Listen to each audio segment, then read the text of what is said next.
প্রিয় শিক্ষার্থীরা, সবাইকে আজকের ক্লাসে স্বাগত জানাচ্ছি। আশা করছি তোমরা সবাই ভালো আছো। চলমান চ্যাপ্টারের ধারাবাহিকতা আজকে চলতরিতে তৃতীয় ক্লাস। আমরা গত ক্লাসে কোষের সমবায় পড়েছিলাম এবং ওই সংক্রান্ত একটা সৃজনশীল প্রশ্ন করেছি।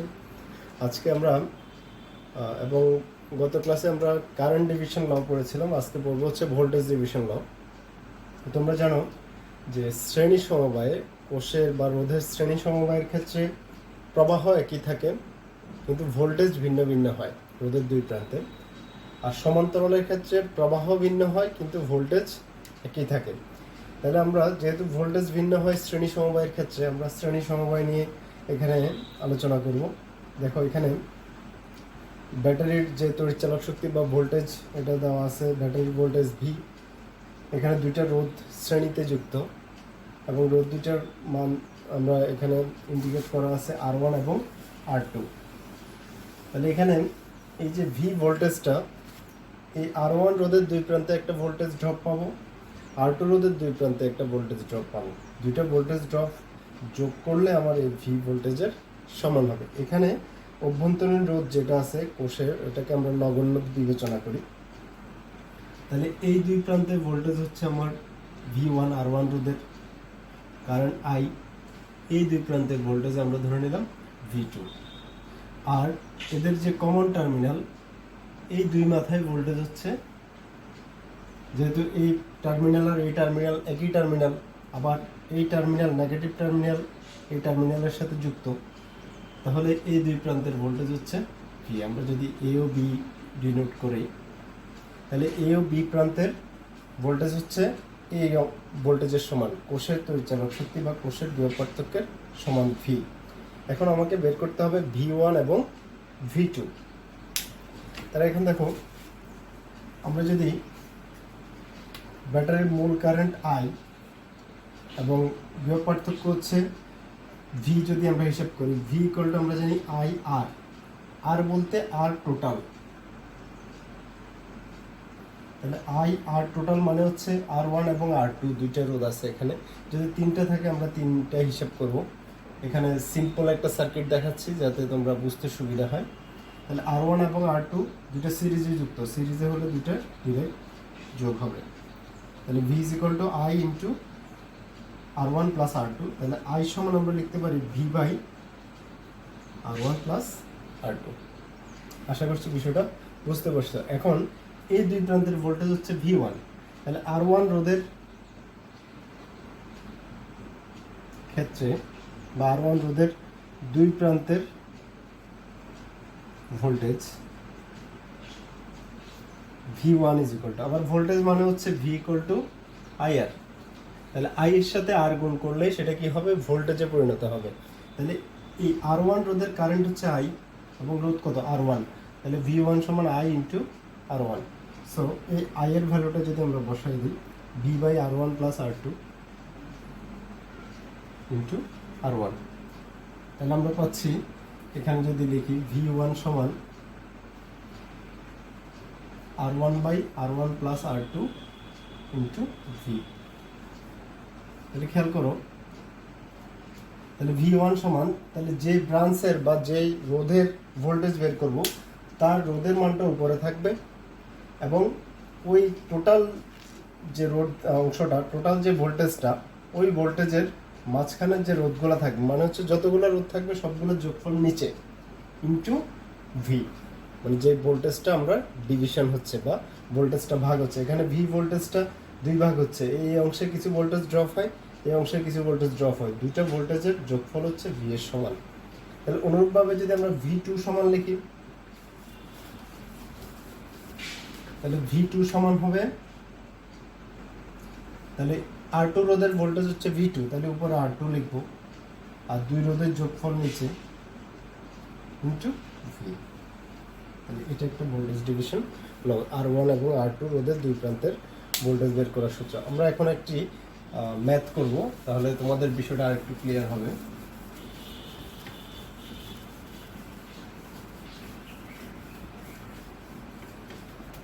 একটা ম্যাথ দেখো,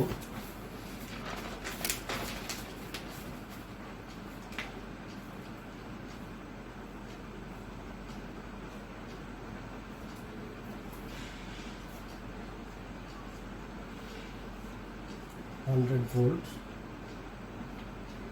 R1 10 ohm, R2 25 ohm, R3 50 ohm। প্রশ্ন হচ্ছে আই কারেন্ট প্রত্যেক রোধের দুই প্রান্তের ভোল্টেজ নির্ণয় করো। তাহলে এখন দেখো আমার কমন টার্মিনাল হিসাব করতে হবে, যেমন এই 100 ভোল্টটা এই দুই মাথায় 100 ভোল্ট, এই দুই মাথায় যদি আমরা নিই এই দুই মাথায় ভোল্টেজ হচ্ছে 100 ভোল্ট। আবার এই টার্মিনাল আর এই টার্মিনাল একই টার্মিনাল, এবং এই টার্মিনাল এবং এই টার্মিনাল একই টার্মিনাল। আমি যদি নাম দিই ধরো এ বি সি ডি, তাহলে এ এবং ডি একই টার্মিনাল, তাহলে ডি এর আবার বি এবং সি একই টার্মিনাল, সেম। বিতে বিভব যা, সি এর বিভবতা, আবার এ এর বিভব যা, ডি এর বিভব তা। তাহলে এই দুই মাথায় ভোল্টেজ হচ্ছে আমার কত? 100 ভোল্ট, ভি। তাহলে এটাকে আমরা ভি দিয়ে ডিনোট করতে পারি, ভি সমান হচ্ছে 100 ভোল্ট।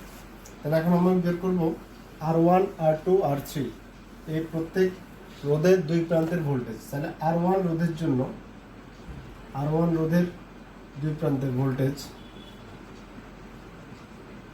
R1 রোধের ভোল্টেজ যদি আমরা V1 ধরি, তাহলে আমরা একটু আগে শিখছি যে যার ভোল্টেজ বের করব তার রোধের মানটা উপরে আর সবগুলা রোধের যোগফল নিচে, ইনটু যে ভোল্টেজটা ডিভিশন হবে। এখানে ভোল্টেজ ডিভিশন হবে 100 ভোল্ট, যেহেতু এই দুই মাথায় ভোল্টেজ হচ্ছে 100, তাহলে ইনটু ভি। তাহলে R1 এর ভ্যালু আমরা পাচ্ছি 10, তাহলে 10 প্লাস 25 প্লাস 50 ইনটু 100,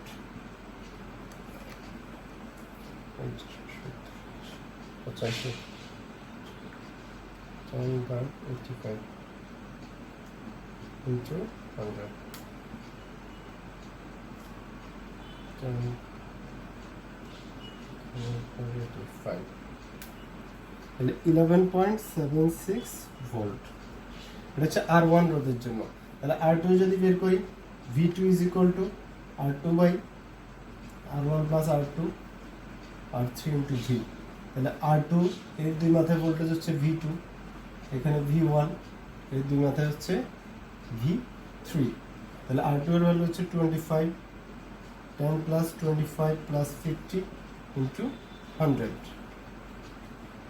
25/85, তাহলে 29.41 ভোল্ট। তাহলে সেম অ্যাজ V3 তোমরা বের করতে পারবে। V3 এর জন্য ফর্মুলা হবে V3 সমান উপরে হবে R3, নিচে হবে R1 R2 R3 into V। আশা করছি ভোল্টেজ ডিভিশন ল বুঝতে পারছো। তো এই প্রসেস অনুযায়ী তোমরা ভোল্টেজ ডিভিশন লটা অ্যাপ্লাই করতে পারো।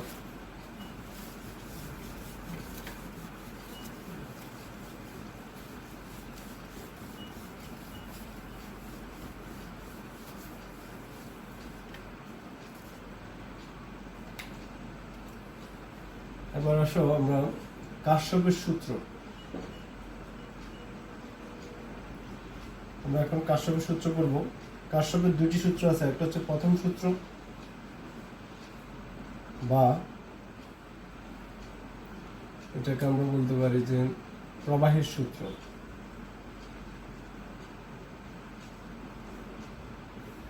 প্রবাহের সূত্র। আর দ্বিতীয় সূত্র হচ্ছে লুপ সূত্র।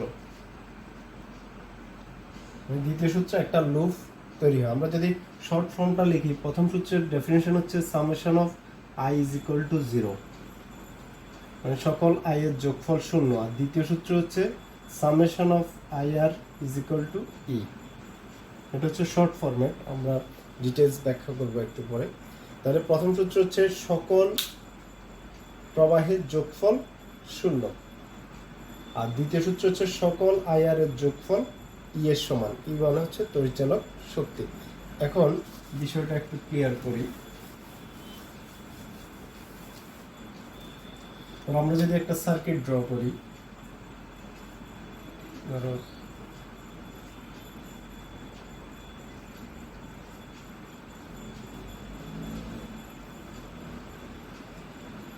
এটাকে যে আমরা ধরলাম E1, এটাকে ধরলাম E2। আর E1 এর মান যদি আমরা ধরি, E1 সাপোজ ধরলাম 10 ভোল্ট, E2 ধরলাম 20 ভোল্ট, R1 R2 এটাকে ধরলাম R3। এখান থেকে I1 কারেন্ট বের হলো, I2 কারেন্ট বের হলো, I1 এবং I2 এখানে মিলিত হয়ে এদিকে যাবে I3। আবার I3 এখানে গিয়ে, এখানে যেহেতু I1 কারেন্ট এই সোর্স থেকে বের হচ্ছে, তাহলে I1 কারেন্ট প্রবেশ করবে, এই সোর্স থেকে বের হচ্ছে I2, এখানে I2 কারেন্ট প্রবেশ করবে। তার মানে কোনো তড়িৎচালক কোষ থেকে যে পরিমাণ কারেন্ট বের হয় সমপরিমাণ কারেন্ট প্রবেশ করে। তাহলে এখানে প্রথম সূত্রের আমরা কতগুলো নাম দিই, এখানে A B C D E F। তাহলে প্রথম সূত্রটা আমরা ব্যাখ্যা করি।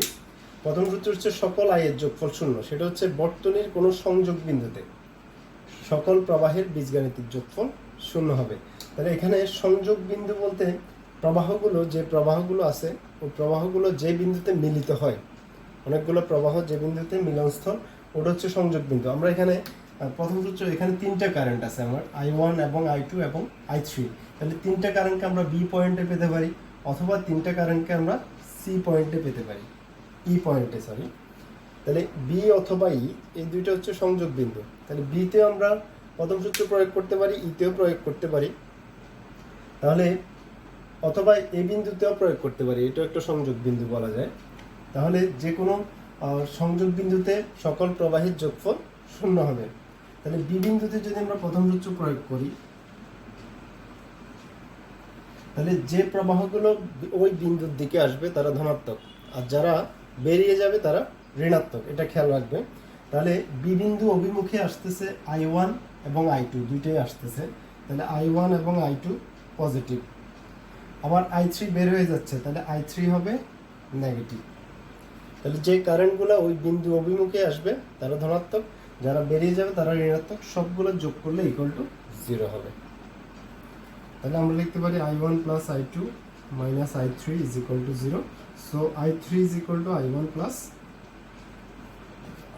I2। এটা আমরা একটা ইকুয়েশন ধরতে পারি, বা এটা একটা সূত্র, কার্শফের প্রথম সূত্র। এখন আসো কার্শফের দ্বিতীয় সূত্র।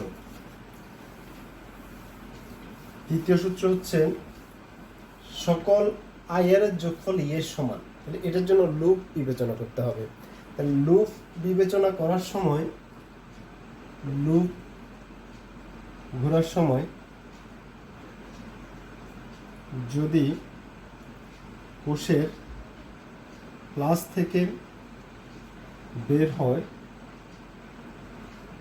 হও, তবে E এর মান পজিটিভ। এটা হচ্ছে একটা শর্টকাট নিয়ম শিখাচ্ছি, যেটা দিয়ে তোমরা ইজিলি গেস করতে পারবে যে মানে আমার এখানে ম্যাথ করার জন্য দুইটা তিনটা বা দুইয়ের অধিক ইকুয়েশন আনতে হয়।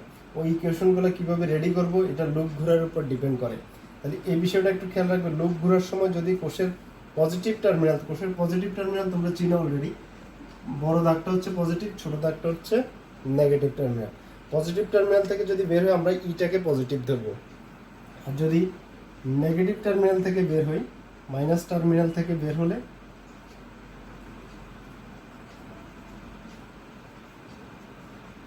ই এর মান মাইনাস হবে।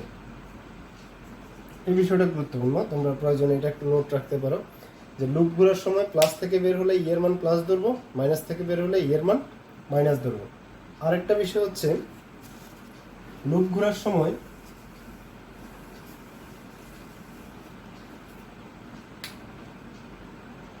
লুপের ডিরেকশন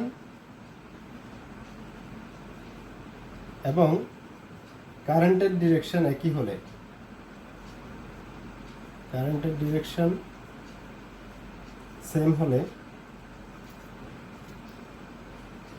আইআর পজিটিভ হবে। এই পয়েন্টটা খেয়াল রাখবে। এই দুইটা পয়েন্ট মেনটেন করলে আশা করি ম্যাথ ভুল হবে না। তাহলে লুপ ঘোরার সময় লুপের ডিরেকশন, মানে আমি যেভাবে লুপ ঘুরবো ওই লুপের ডিরেকশন এবং কারেন্ট ডিরেকশন, যে কারেন্ট এখানে বর্তনীতে যে কারেন্টটা দেখানো হচ্ছে ওই কারেন্ট কারেন্টের ডিরেকশন যদি সেম হয় তাহলে আইআর পজিটিভ ধরতে হবে, আদারওয়াইজ আইআর এর মানটাকে আমরা নেগেটিভ ধরবো। তাহলে আমরা এখন যদি লুপ হিসাব করি, দেখো এখানে অনেকগুলো লুপ হয়। আমরা আগে লুপগুলো শিখি। যেমন একটা হচ্ছে যে পয়েন্ট থেকে আমি যাত্রা শুরু করব, ঘুরে আবার ওই পয়েন্টে আসলে সেটা একটা লুপ হবে। যেমন এ বি ই এফ এ, এটা একটা লুপ। এ থেকে ঘুরে আবার আমি যদি উল্টা ঘুরি A F E B A, তাও ঠিক আছে, যে কোনো একটা পয়েন্ট থেকে ঘুরলেই হবে। আবার এ থেকে আমরা সরাসরি সিতে চলে যেতে পারি, A C D F A, তাহলে A C D F A, এটা একটা লুপ। আর যদি উল্টা করি A F D C A, তাও একটা লুপ হবে।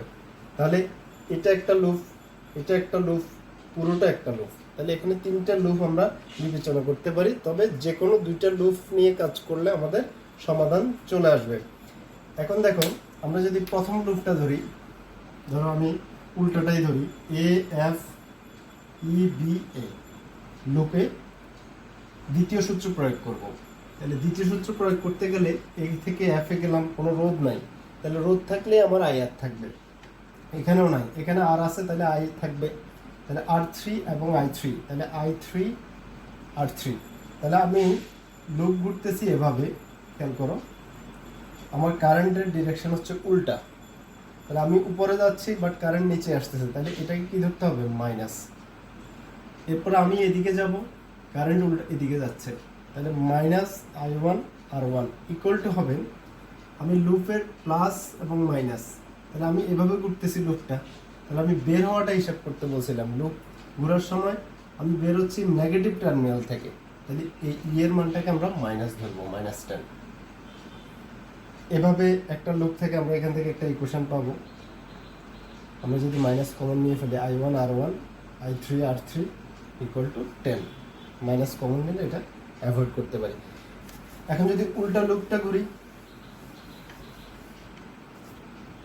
উল্টা লুপটা হচ্ছে এ বি ই এফ এ, এই লুপটা যদি আমরা বিবেচনা করি এ বি ই এফ এ, তাহলে এ থেকে বি, এখানে আই ওয়ান আর ওয়ান। এখন লুপের ডিরেকশন এবং কারেন্ট ডিরেকশন সেম, তাহলে আমার এখানে এটা পজিটিভ হবে। আবার plus I three R three, এখানেও সেম, ইকুয়াল টু, দেখো আমি বের হওয়ার সময় পজিটিভ টার্মিনাল থেকে বের হচ্ছি, সো এর মানটা পজিটিভ। তাহলে দেখো আগের ইকুয়েশন এবং এখনকার ইকুয়েশন সেম আসছে, তো তুমি যেভাবে লুপ ঘুরো না কেন তোমার ইকুয়েশন চেঞ্জ হবে না। এখন প্রশ্ন হচ্ছে, যদি লুপের মধ্যে কোনো কোষ না থাকে, মানে সোর্স না থাকে, ধরো এই তড়িৎচালক কোষটা নাই আমার, এটা যদি না থাকে, তাহলে আমি এখানে একটা লুপ দেখাই। তাহলে আমি এই লুপটা যদি হিসাব করি,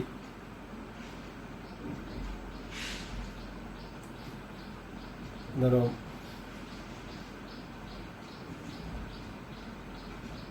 B C D E B লুপে, এখানে কোষটা নাই ধরো, তাহলে বি থেকে সিতে গেলে আমার এখানে কারেন্টটা হচ্ছে আই টু, তাহলে আই টু আর টু, তাহলে আমি বি থেকে সিতে যাচ্ছি বাট কারেন্ট উল্টা দিকে আসতেছে, so minus I two R two. এদিকে আসলো, এদিকে যদি যাই তাহলে আই থ্রি কারেন্ট নিচে আসতেছে বাট আমি যাচ্ছি উপরে, আমি এভাবে ঘুরতেছি লুপটা, তাহলে হবে minus I three R three equal to, দেখো এখানে কোনো সোর্স নাই, তাহলে ইকুয়াল টু জিরো। সোর্স না থাকলে ইকুয়াল টু জিরো হবে, এটা বোঝানোর জন্যই এটা আমরা মুছে দিয়েছি। এক্ষেত্রে যদি সোর্স না থাকে তুমি লুপ ঘুরতে পারবে, বাট ইকুয়াল টু তখন হবে জিরো।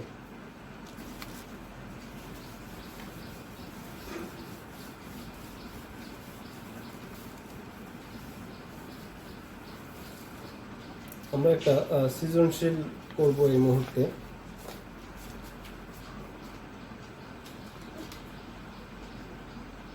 আগের অঙ্কটার মতোই একটা সৃজনশীল যদি আমরা করি,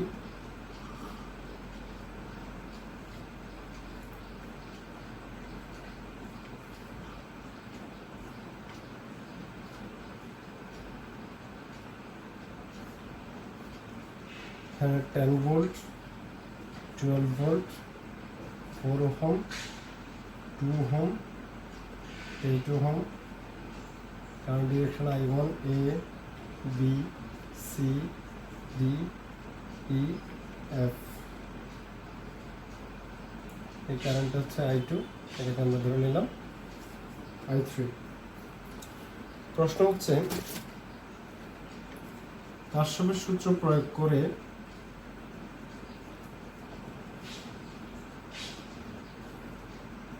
I1 I2 ও I3 নির্ণয় করো। কারশফের সূত্র প্রয়োগ করে আমাদেরকে I1 I2 I3 তিনটা বের করতে হবে। তাহলে এখন তিনটা কারেন্ট আছে আমার এখানে সার্কিটে, তিনটা কারেন্ট কোন পয়েন্টে পাওয়া যাবে ওই পয়েন্টে প্রথম সূত্র অ্যাপ্লাই করব। তাহলে তিনটা কারেন্ট আমরা পেতে পারি বি বিন্দুতে, তাহলে বি বিন্দুতে কারশফের প্রথম সূত্র প্রয়োগ করে পাই। বি বিন্দুতে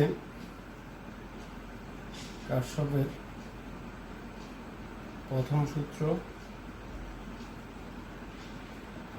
প্রয়োগ করে পাই। তাহলে প্রথম সূত্র বিতে আগের মতো I1 আসতেছে, I2 আসতেছে, I3 বেরিয়ে যাচ্ছে, equal to 0। So I3 is equal two I1 plus I2, that is equation number 1। এবার লুপ সূত্র হিসাব করবো। তাহলে আমরা পজিটিভ থেকে লুপ ঘুরোটাই বেটার, পজিটিভ টার্মিনাল থেকে লুপ ঘুরবো। তাহলে এভাবে ঘুরবো লুপটা। তাহলে এ বি ই এফ এর লুপে কারশফের দ্বিতীয় সূত্র প্রয়োগ করে পাই। A B E F A, A B E F A লুপে কারশফের দ্বিতীয় সূত্র যদি আমরা প্রয়োগ করি তাহলে 4I1 এখান থেকে আসলে 8I3 ইকুয়াল টু হবে 12। তাহলে 4I1 I3 মানে I1 plus I2 equal to 12। তাহলে 12I1 plus 8I2 equal to 12, that is 2। এই লুপটা যদি হিসাব করি, এটা পজিটিভ এটা নেগেটিভ, পজিটিভ থেকে যদি ঘুরি তাহলে এইভাবে ঘুরতে পারি। তাহলে C B E D C, এই লুপে যদি আমরা দ্বিতীয় সূত্র প্রয়োগ করি তাহলে আমরা পাচ্ছি 2I2 plus 8I3 equal to 10। 2I2 8I3 মানে I1 plus I2 equal to 10। So 8I1 plus 10I2 is equal to 10, that is equation number 3। তাহলে এই দুইটা সমীকরণ আসলে এই দুইটা সমীকরণ সমাধান করলে আমরা আমাদের কাঙ্ক্ষিত রেজাল্ট পেয়ে যাব। তাহলে এখন দেখো দুইটা ইকুয়েশনকে আমরা সলভ করার জন্য সবচেয়ে বেটার হচ্ছে অপনয়ন পদ্ধতি। অপনয়ন পদ্ধতিতে করলে বিষয়টা ইজি হয়, প্রতিস্থাপনা করা যাবে। অপনয়ন যদি করি, এখানে 12I1 এখানে হচ্ছে 8I1, তো আমাকে দুইটাকে সমান করতে হবে। আমরা যদি এখানে 12কে 2 দিয়ে গুণ করি তাহলে 12 দুগুণে 24, 8কে 3 দিয়ে গুণ করলে 24 চলে আসে। তাহলে সমীকরণ 2কে 2 দ্বারা, এটা হচ্ছে 3, এবং সমীকরণ 3কে 3 দ্বারা গুণ করে পাই।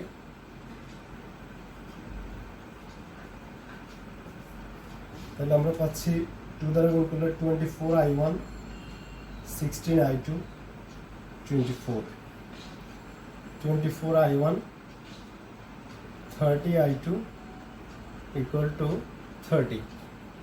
তা আমরা যদি এখানে সাবট্রাকশন করি, মাইনাস বিয়োগ করি, তাহলে এটা চলে যায়, থাকতেছে আমার এখানে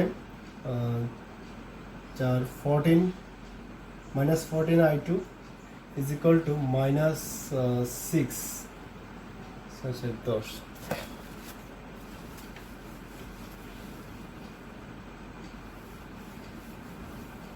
equal to 12, যেখানে একটা ইকুয়েশন থাকবে।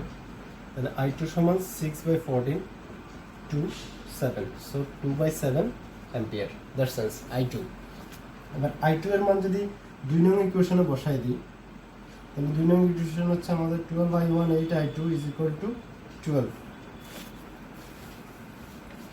তাহলে 12I1 8 into 2/7 equal to 12, 12I1 16/7 equal to 12, so 12I1 is equal to 12 minus 16/7, 12i1 is equal to 7 12 84 মানে 16, 84 থেকে 16 গেলে 68/7 12i1, তাহলে i1 সমান 68/7 টাইমস 12 12।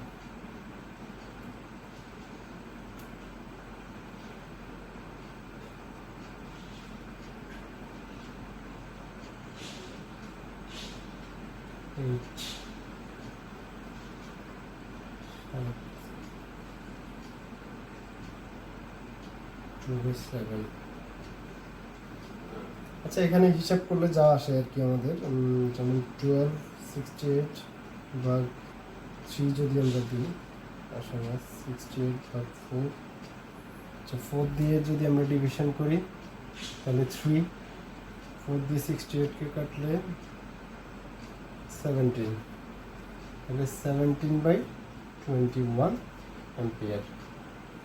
এরপরে আমরা i3 যদি বের করতে চাই, i3 সমান i1 প্লাস i2। এখানে বইয়ের সাথে অ্যান্সারটা একটু চেক করে নিই। i2 আসছে 3/7। আচ্ছা, আমাদের এখানে ভুল হয়েছে, i2 হচ্ছে 2 দিয়ে করলে 3/7।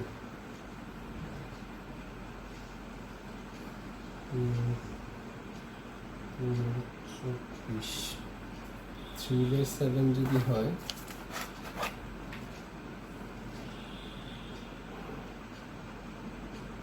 -12 -24/7,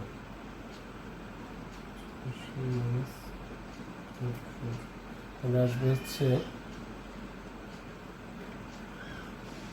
60/7 × 12, তাহলে 5 12 60, 5/7 অ্যাম্পিয়ার।